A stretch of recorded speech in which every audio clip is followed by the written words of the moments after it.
King Charles has gone completely silent following Queen Camilla's latest demand: the addition of a new royal library inside Buckingham Palace.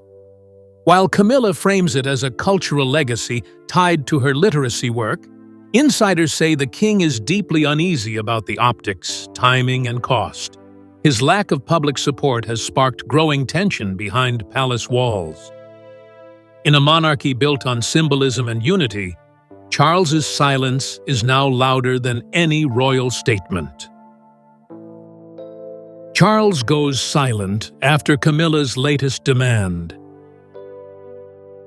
It began with a single sentence spoken in a private design meeting at Buckingham Palace. "This is the right time to build something lasting." According to senior aides, that's how Queen Camilla introduced her latest request: a formal library to be added to the already complex £500 million renovation project currently transforming the palace. But the real story isn't the library. It's what happened next. Nothing. Silence. From the king himself. Insiders were taken aback. "We assumed His Majesty would issue a statement of support, even just a brief nod," said one longtime palace staffer. But days passed, then weeks, and still no comment from Charles.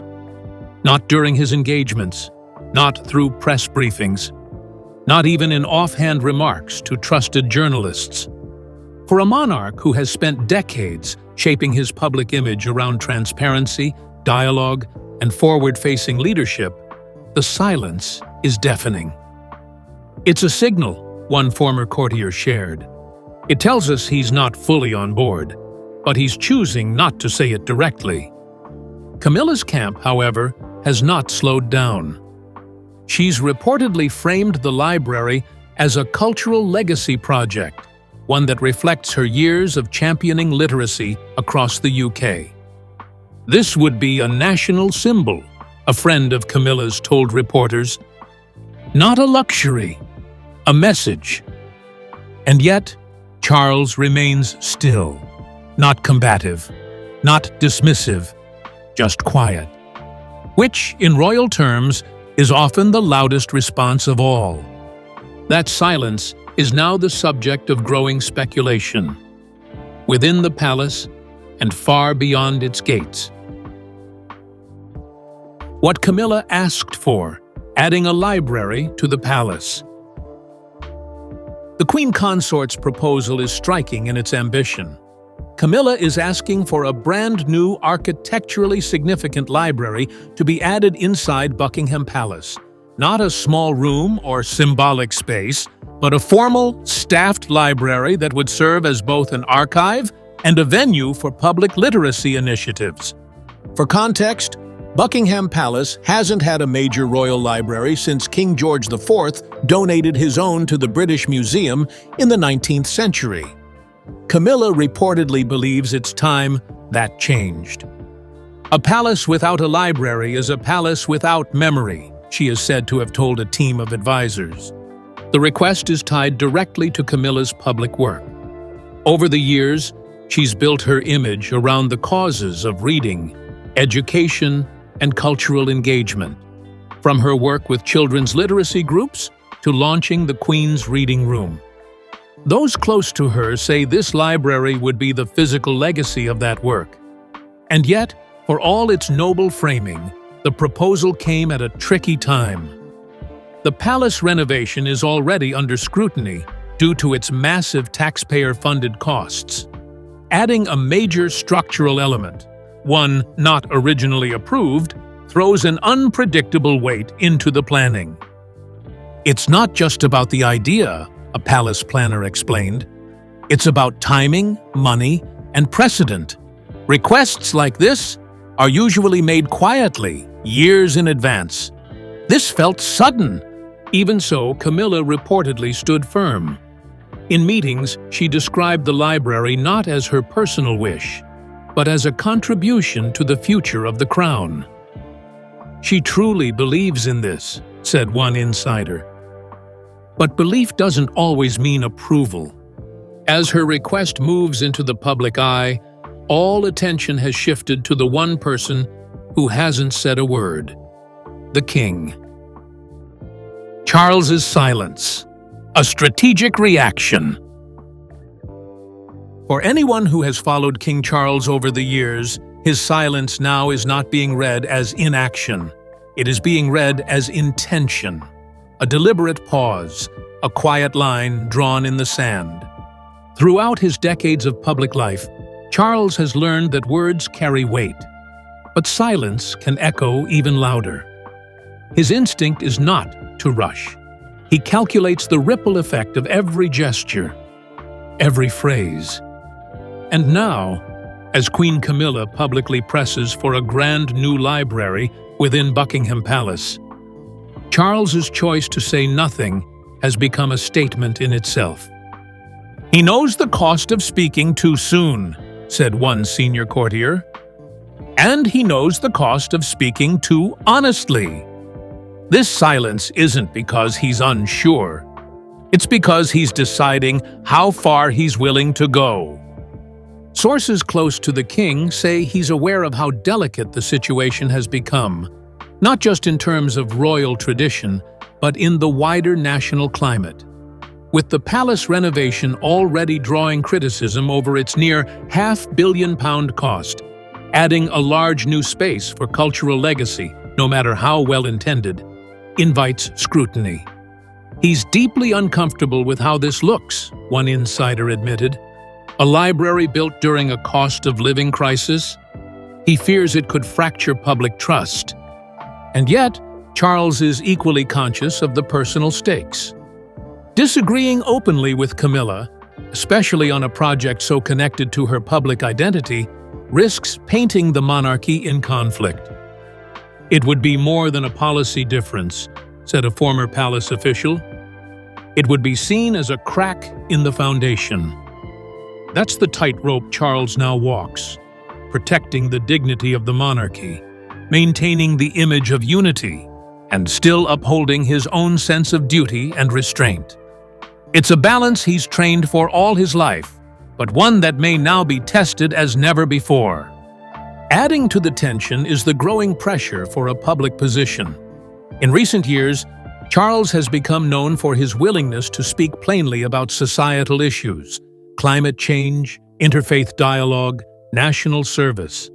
His absence of comment now stands in contrast to that reputation.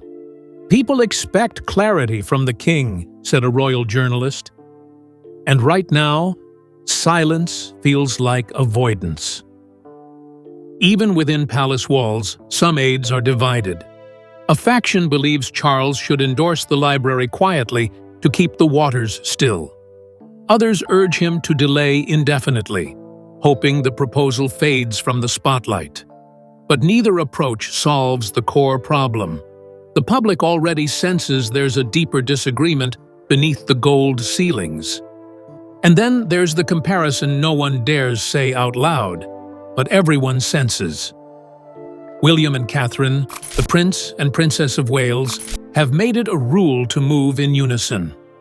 Whether championing early childhood development or veterans' mental health, they speak as one. That model has become the expected rhythm of modern royal partnership. So when Charles remains silent as Camilla speaks out, it signals dissonance, even if unintended. Now, the question is not whether Charles will speak, but when and how. Because the longer the silence lingers, the more it risks becoming part of the story itself. His next move will not just affect the future of a single room inside the palace. It will shape how the monarchy moves forward, together or apart. Why this demand matters. Palace renovation context. To understand why Camilla's request has created such a stir, one must first look at what's already underway behind the palace walls and what it represents. Buckingham Palace, the symbolic heart of the British monarchy, is undergoing the most expensive renovation in its history. A staggering £499 million project, planned over 10 years, is reshaping the very foundation of the building. From rewiring 1950s-era electrics to replacing ancient plumbing and securing structural cracks in load-bearing walls, the overhaul is not decorative. It's essential. As one senior contractor put it bluntly, without this, the palace wouldn't make it through the next 50 years. And yet, while the renovation itself has been largely accepted as necessary, it has not escaped criticism. A significant portion of the funding comes from public money, drawn from the sovereign grant, which is tied to profits from the Crown estate. With families across the country facing rising bills and economic pressure, the optics are delicate. Every pound spent inside the palace is questioned outside its gates. That's why Camilla's sudden proposal to add a brand-new, purpose-built royal library to the project has caused so much unease. "It's not just an addition," said one senior official close to the planning board. "It's a shift in direction, a symbolic one." Sources say that Camilla's request did not follow the usual path. Traditionally, major changes to royal estates, especially those involving construction or expansion, move through multiple layers of consultation, including heritage experts, government liaisons, and parliamentary budget committees. In this case, however, her suggestion reportedly arrived directly at the design table, outside the pre-agreed scope. "There's respect for her intentions," one advisor clarified, "but the way it was introduced has caught people off guard." Internally, there are concerns beyond cost. Several palace aides have raised quiet but serious questions about the message this sends, especially at a time when the monarchy is working hard to modernize its image and remain relatable to an increasingly diverse, financially stressed public. "Is this really the hill to build on?" one aide asked. "A new wing for literature, when so many are cutting back on heating?" Others are more supportive. They argue that a cultural space within the palace could serve as a lasting symbol of educational outreach, especially if it's opened to public programs. "It's not vanity," said one archivist, "it's vision. But vision still needs timing and planning." Still, the tension remains. The monarchy is walking a tightrope between preserving its heritage and proving its relevance, between showing leadership and avoiding extravagance. Camilla's proposal might be admirable in purpose, but in context, it sits on fragile ground. And in the middle of it all is a king who, by saying nothing, has left the entire institution holding its breath. Palace sources speak. Friction behind the scenes. As pressure builds outside the gates, the atmosphere inside the palace has grown thick with quiet disagreement. Senior palace staff have confirmed that conversations between Charles and Camilla about the library have been tense in recent weeks. While there has been no formal argument, multiple aides describe clear differences in how the two see this project. "It's not just a disagreement about space," said one longtime courtier. "It's about priorities. And who sets them?" According to insiders, Charles has privately voiced concerns about the message this sends. He reportedly told one advisor, "We cannot afford to appear removed from the public reality." Meanwhile, Camilla has doubled down on the project's symbolic value. She sees it as a stamp of her own reign, a staff member shared. She believes this is her legacy moment, like Diana had with Charity or Catherine with early childhood. The Queen Consort's determination has reportedly unsettled some staff who are used to a more reserved role from consorts. "There's a feeling that she's pushing further than expected," said one insider. At the same time, there are those in the palace who quietly support her.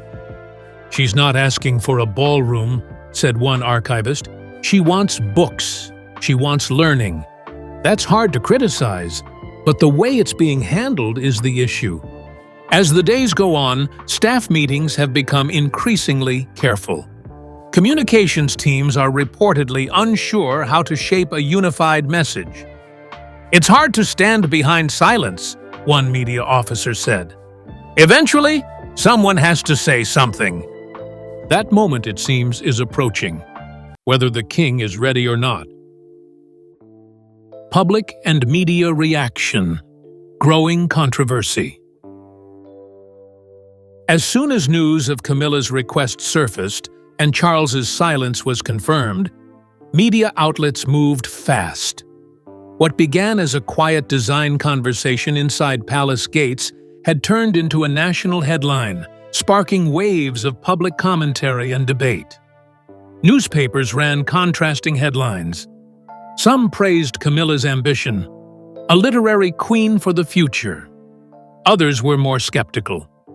Books before bills? Commentators from across the political spectrum began asking the same question. Is this really the time for more royal expansion? On social media, the reactions were even sharper. While supporters highlighted Camilla's long-standing commitment to literacy, critics questioned whether this was the right setting for such a gesture. "She's been consistent in her work," one post read, "but building a legacy with public money doesn't feel right." Another viral tweet simply said, "A palace is not a platform." Within the media itself, royal correspondents were quick to note the break in royal tradition. "What's different here is the lack of unity," said a BBC analyst.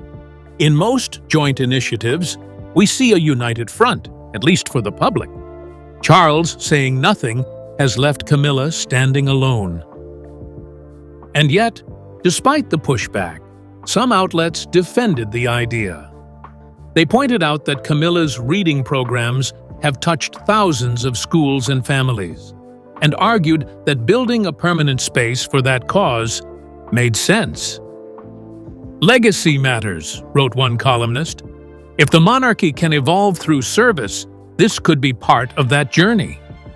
Still, as the days pass with no palace statement, the story has begun to take on a life of its own.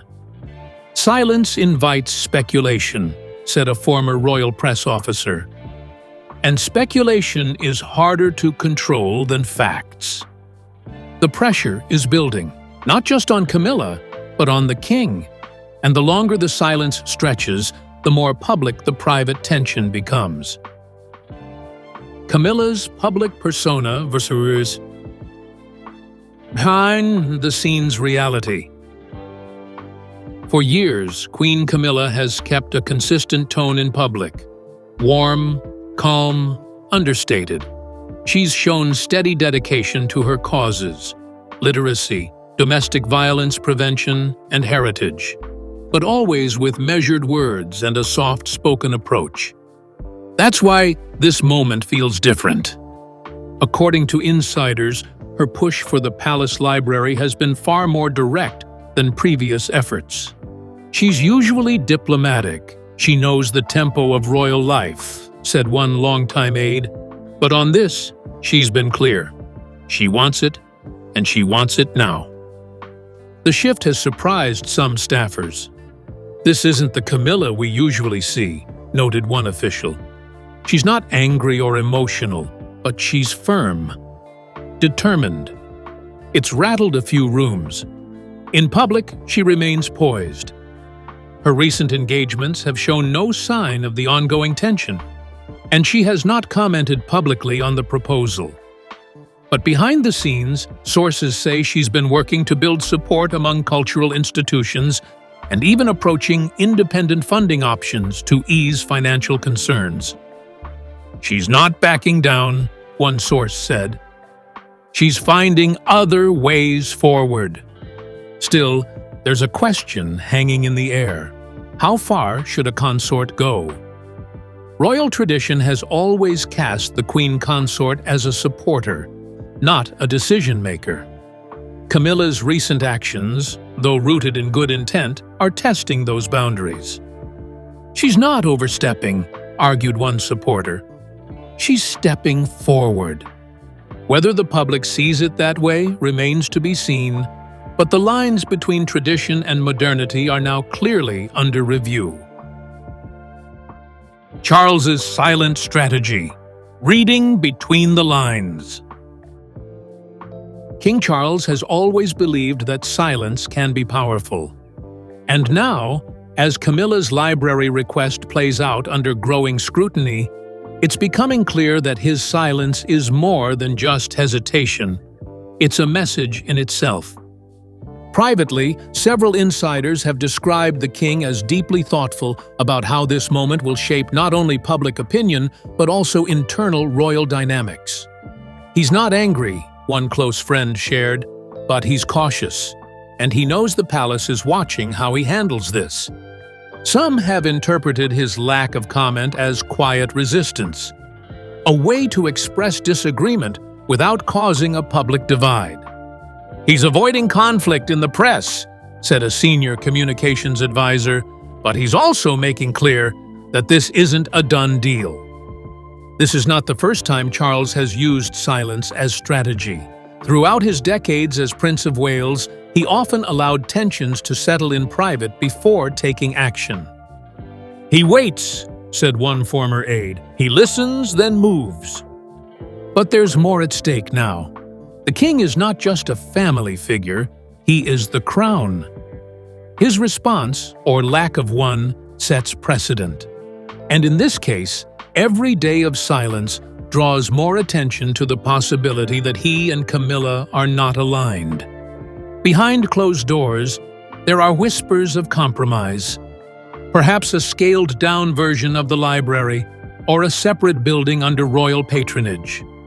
But so far, nothing official has been decided. "He's buying time," one official noted, "but time won't last forever." Eventually, the king will have to speak. Whether it's through action or announcement, his next move could shift how the public and the palace sees his leadership. What this means for royal dynamics. This isn't just a disagreement about one room, it's about the entire balance of power within the monarchy and how roles are evolving in a new royal generation. The relationship between Charles and Camilla has long been seen as steady, grounded in years of shared history and public resilience. But this moment has exposed a subtle fault line: how they view their roles. Charles sees the monarchy as duty and stewardship, one royal biographer explained. Camilla, increasingly, sees it as legacy and voice. Analysts say this incident has become a quiet test of influence. Who sets the tone? Who holds the reins on legacy-defining projects? This is a small story with big implications, said one constitutional historian, because future consorts, including Catherine, are watching. Some within the palace worry that if Camilla's proposal moves forward without consensus, it could change how authority is understood within the firm. "It's not about denying her vision," said a senior figure. "It's about maintaining the chain of unity." Others believe this moment reflects necessary change. "The monarchy can't live in silence forever," said a former press secretary. "Modern consorts have voices. Ignoring them doesn't protect tradition. It delays progress." For now, Charles and Camilla remain publicly in step, attending engagements side by side, speaking graciously, showing no outward strain. But behind the smiles is a deeper question. Can the crown evolve without losing its shape? That answer may come sooner than expected. What happens next? The unresolved fallout. The palace, as always, is careful in its timing. But this time is running out. Sources say that discussions are still ongoing between renovation planners, royal aides, and parliamentary budget advisors. A formal palace statement is expected, though when and what it will say remains uncertain. "There are too many eyes on this now," a senior source said. "They can't keep quiet forever." There has to be a decision. Meanwhile, Camilla's supporters are reportedly preparing to issue external statements of support through cultural groups, education charities, and literacy organizations. "If the palace doesn't speak, others will," said one charity director, "and that may shift the entire mood." Parliament is also paying attention. With taxpayer funds involved in the renovation, MPs are expected to raise questions about any expansion or structural additions. "We need clarity," one official stated, "and we need cost accountability." As for the king, his inner circle remains tight-lipped. Some believe he will announce a compromise, possibly approving a separate, publicly accessible library under royal patronage, but located outside the palace. Others say he may maintain silence until the entire renovation nears completion. In either case, the message is clear. This is no longer just about a library. It's about public image, internal unity, and the future face of the monarchy. What began with a quiet proposal has now become one of the defining royal moments of 2026. A test not of titles, but of tone. And as the world watches, the silence between king and queen remains the loudest sound inside the palace. What began as a request for a single room has become one of the most telling royal moments of the year. Queen Camilla's push for a formal library, intended as a tribute to literature and learning, has revealed a subtle fracture inside the palace, between legacy and restraint, vision and tradition. King Charles's silence is not just personal, it's political, symbolic, and for many, deeply revealing. As public pressure mounts, the monarchy finds itself at a quiet crossroads. Will the king eventually support his consort's vision, or is his silence a sign of deeper resistance behind the curtain? Whatever comes next, this moment has already reshaped perceptions of royal power, not through confrontation, but through stillness. And sometimes, especially in royal life, silence says everything.